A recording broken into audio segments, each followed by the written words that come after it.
সকাল থেকে রাজধানীর বিভিন্ন স্থানে নানা সংগঠনের ব্যানারে বিক্ষোভ করে শিক্ষার্থীরা, আর তাদের সাথে যোগ দেন শিক্ষক, অভিভাবকরা।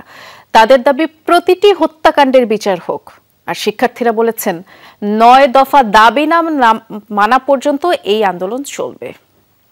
সিলন ফ্যামিলি ব্লেন্ডের কড়ালিকার আর সতেজ স্বাদের পারফেক্ট ব্লেন্ডে স্বপ্নেরা মিলুক টানা। রাজধানীর উত্তরার বিভিন্ন কলেজ ও বিশ্ববিদ্যালয়ের শিক্ষার্থীরা জড়ো হয়ে বিক্ষোভ মিছিল করছে। বিএনএস সেন্টারের সামনে দুপুর ১২টায় শুরু হয় মানববন্ধন ও বিক্ষোভ সমাবেশ। এতে অংশ নেন শিক্ষক ও অভিভাবকরা। উত্তরা আধুনিক মেডিকেল কলেজের সামনে মৌন অবস্থান নেন চিকিৎসকরাও। আমাদের টিচাররা, আমাদের গার্জিয়ানরা রাস্তায় নামতে বাধ্য হয়েছে আজকে। কেন পড়ালেখার এই ক্ষতি হচ্ছে? কেন বর্তমানে বাংলাদেশ দেখে মনে হচ্ছে যে আমাদের অন্তত এই অবস্থা থেকে মুক্তি আমাদের আসন্ন। মত প্রকাশের স্বাধীনতা আছে। আমি খারাপকে খারাপ, কালোকে কালো, সাদাকে সাদা বলতে চাই। শিক্ষার্থী হত্যাকাণ্ডের ঘটনার দায়ীদের বিচারের দাবিতে শান্তিনগর মোড়ে বিক্ষোভ হয়েছে। সকালে Viqarunnisa Noon school and college, Wills little flower school সহ আশপাশের স্কুল কলেজের শিক্ষার্থীরা শান্তিনগর মোড়ে স্লোগান দিতে থাকে। তাদের হাতে ছিল ব্যানার, ফেস্টুন আর কণ্ঠে ছিল স্লোগান।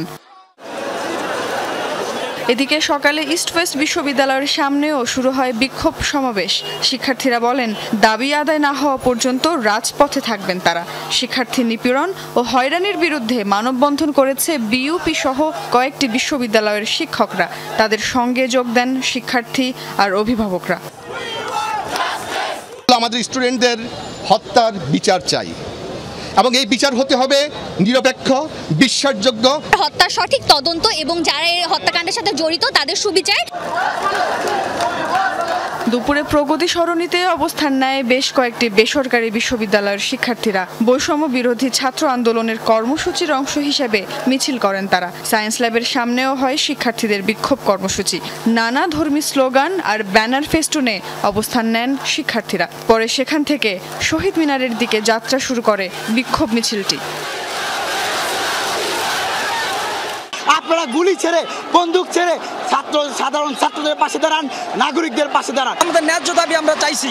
আমাদের দাবি তো পূরণ করলো না, উল্টা আমাদের উপরে আক্রমণ করা হইলো।